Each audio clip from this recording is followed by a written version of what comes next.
Hey guys, and welcome back to the Interceptor. We're here with Alliance War Season 25, Number 6, and D69 has matched against GD question mark or Grudon. No one in the Alliance had ever heard of these guys before, so it is a mismatch. They are a Plat 2 Alliance. However, they are less than 100 Alliance War rating below us, so it's not actually that huge of a mismatch. They have an Apocalypse boss today with Protect, which is very, very normal. It's unduped, but that doesn't matter for him. As a defender, it's impossible for it to affect the fight. So yeah, we got the team of Warlock, Quake, and Magik today. So this is the first time this season I've been able to bring in this team. I've had all three of these champs. I've had all three of these champs in war before, but I don't think that I've had them all together. Maybe one war, but I can't even remember if I did. Anyways, it's irrelevant. So in the first section, we have a rank 3 6-star Gulk on the Vigorous Assault. And I don't know what the interaction is with Gulk in this node, but charging heavy at the beginning of the fight does not actually prevent the buffs from appearing. So we are going to have to deal with that, but it's irrelevant whether the opponent is unblockable while you're quaking. So, so it's completely fine to quake. But anytime that we have a concussion on the rest of the fight, it does prevent it. So I'm not sure. Maybe it's just a chance. But yeah. When I was looking at their defense, they had a very, very easy defense to plan against. So when I did the planning, it took me like 45 minutes to plan this war out. Whereas usually it takes me around an hour and a half to 2 hours, usually an hour and a half. But yeah, they had a lot of R3s, actually. They probably had over half of their defenses R3s, I think around 20 to 25. So not over, maybe just under or around half. But I fight a lot of R3s today.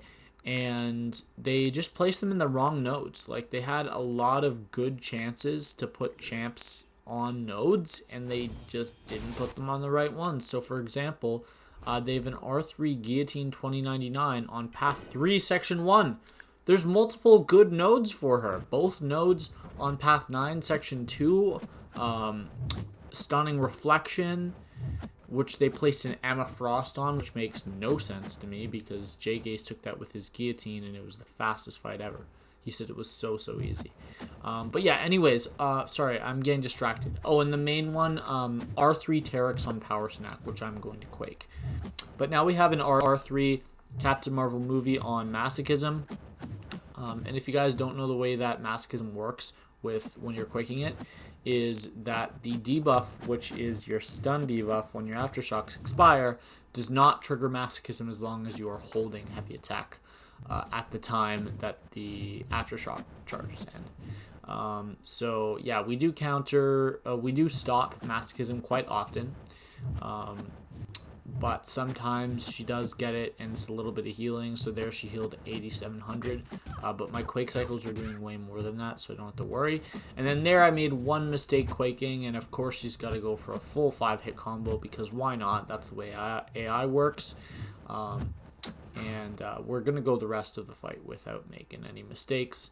But just a little bit of a slip up there did cost us 2 potions, maybe 3 potions, I don't recall. But yeah, let's go into this next fight. So this is going to be a R3 Corvus, 4 R3s in a row. No, wait, 5, 6, 7. Or my first 7 fights are all rank 3s, and then I have a rank 5, and then 2 more rank 3s. So 9 out of 10 of my fights were rank 3s. But yeah, this is going to be a R3 Corvus on the Fury Build-Up Mini, and this is quite a difficult fight. I've sent Doom to this fight twice. So out of all this season, we have seen Corvus on this node 4 times. I've quaked it 3 times. Sorry, we've seen it 5 times. I've quaked it 3 times, and we have seen, and I've sent Doom twice, and out of sending Doom twice, we've died once, and the guy had 10% left to kill on Corvus when he died. He just couldn't stop the Furies. So I just thought, I know for sure I guarantee I'll solo it with Quake, no issues. So I was sending myself for path 1, which makes sense. Both fights are easily quakeable.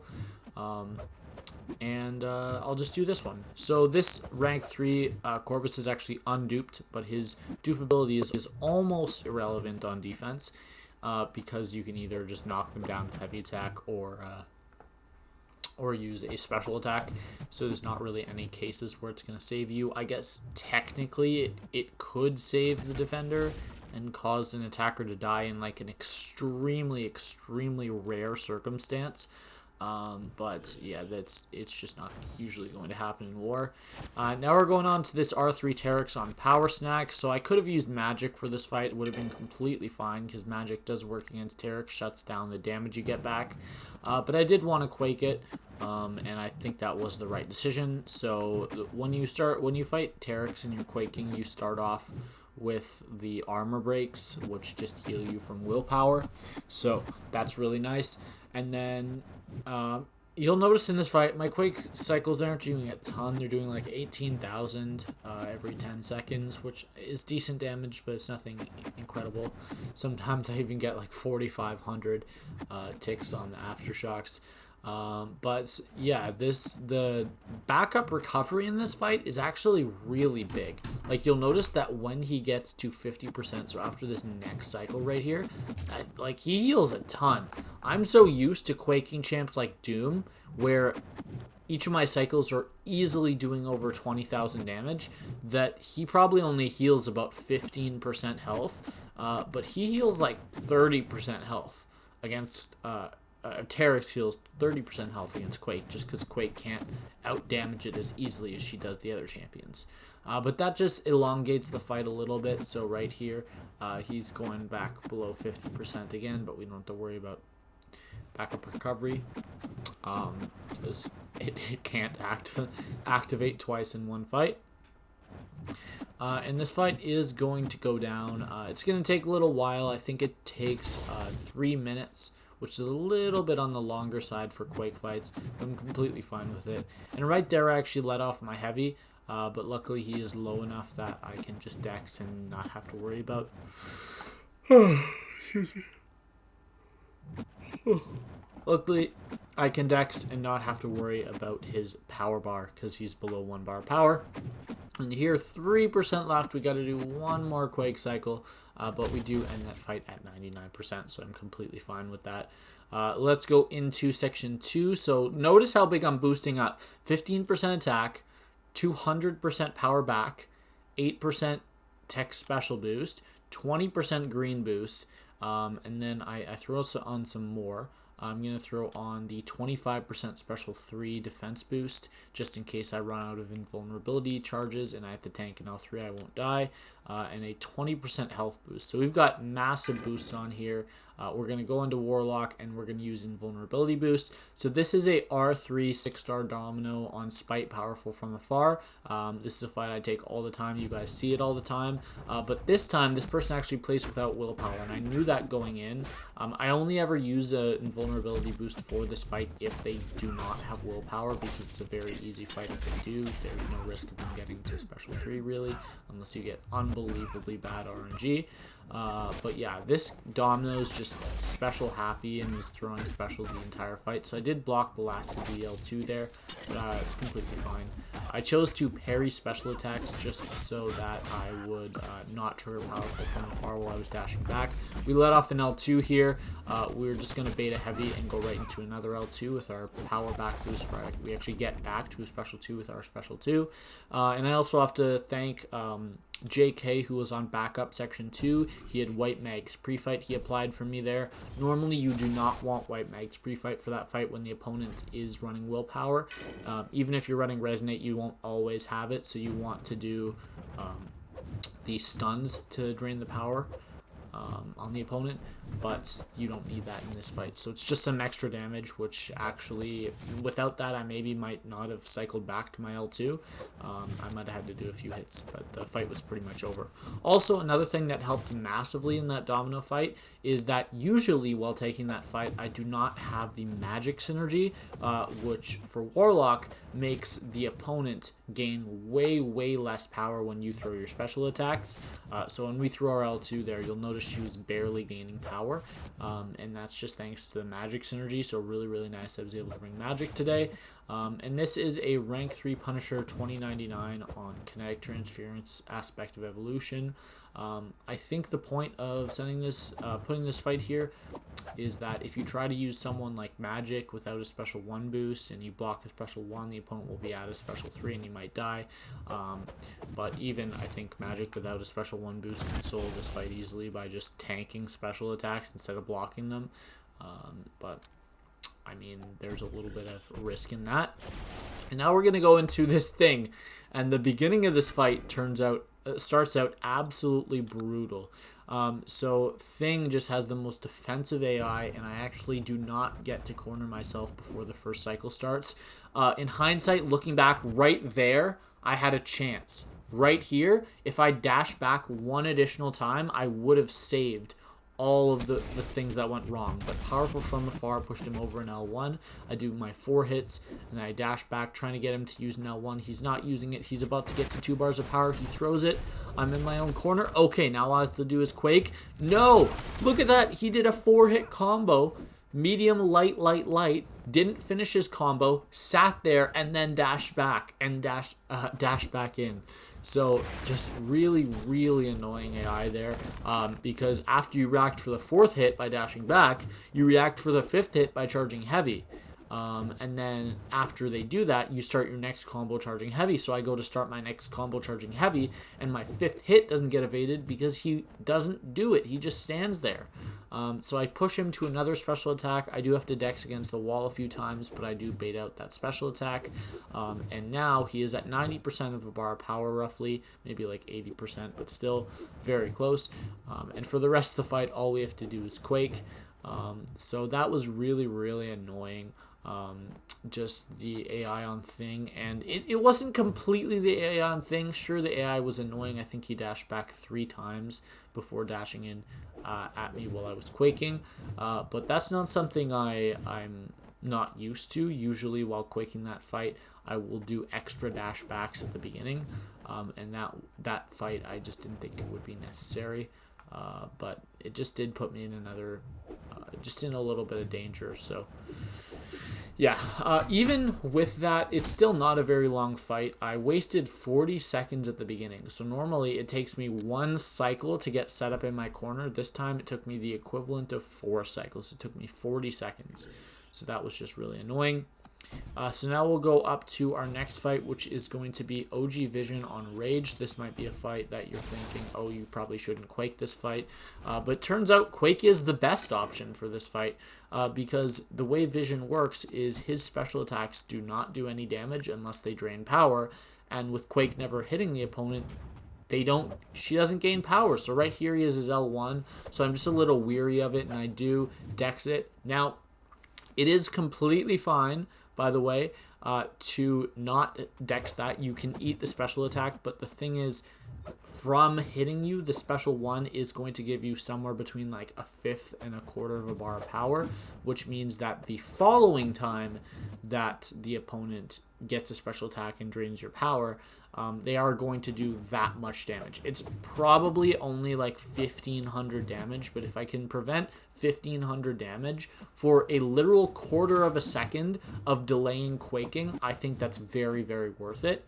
And also, if you guys don't know the interaction between Quake and OG Vision, when OG Vision is going to get his power gain from his SIG ability, you can actually prevent that if you are holding heavy with Quake at the time he would have gained power. And you guys are going to see that multiple times throughout the fight.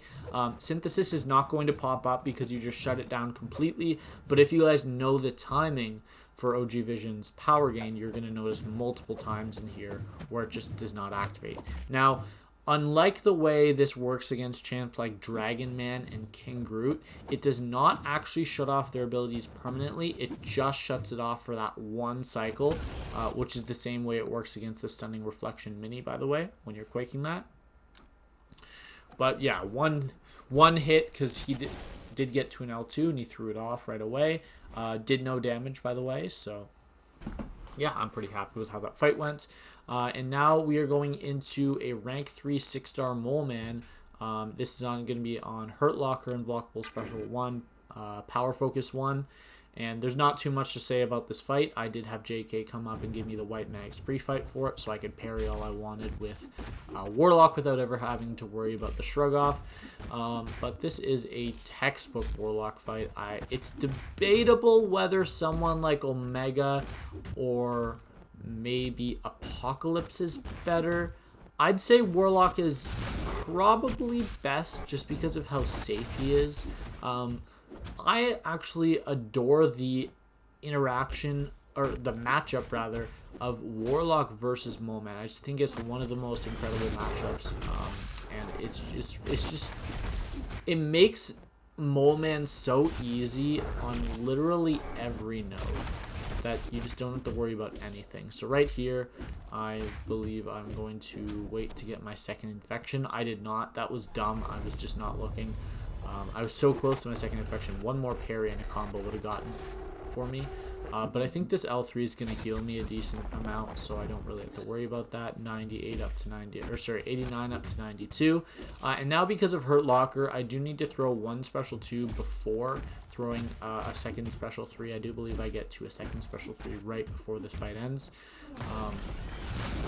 But yeah, all you have to really worry about this fight is the unblockable special 1. And I am so used to fighting Moleman on Mixmaster because that's where I see him most often, that I'm always weary the way I do my combos. But I do remember to change it back to the normal way.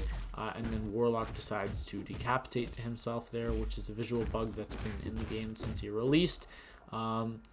And right here, the only possible way I can lose this fight is by throwing the special 2 and then tanking hits, because if you guys don't know, Hurt Locker against a rank 3 6-star takes off approximately 65% of your health, roughly 2/3. So I'd be left at around 30%. So there's not really anything hard here, but yeah, we do actually heal up with a special 3 and we get Warlock up to 100% right at the end of the fight. Warlock has no more fights, so that's irrelevant, but it's still cool. And now he actually moved up to this Sorcerer Supreme for me, which was great. He didn't know I had energy for it, but it doesn't matter. And now we are going to switch over to the Mystic Power Boosts. So this fight does not require the Mystic Power Boost whatsoever. However, they were actually in the store up until 1 hour before I was doing this fight. So I thought, this is the fight I need Magik for. I might as well just buy one now, let it be in my overflow, and then claim it when this fight's over. And I did go claim it after about 5 minutes after this fight was over. You also need a special 1 boost just to make this fight super safe. I've seen it soloed without a special 1 boost, but it's just a little sketchy. And the opponent also gets 2 bars of power instead of 0. So you have to deal with Aspect Revolution. Actually, no, wait, did she even get to a bar of power there? I can't tell. But yeah, I am going to make one mistake using Magik in this fight. I saw someone claiming that they died to block damage in this fight, and I didn't really believe them, so I decided that going into this fight, I would try to end the fight with a full yellow bar to try to just like show that you don't really take any block damage in this fight.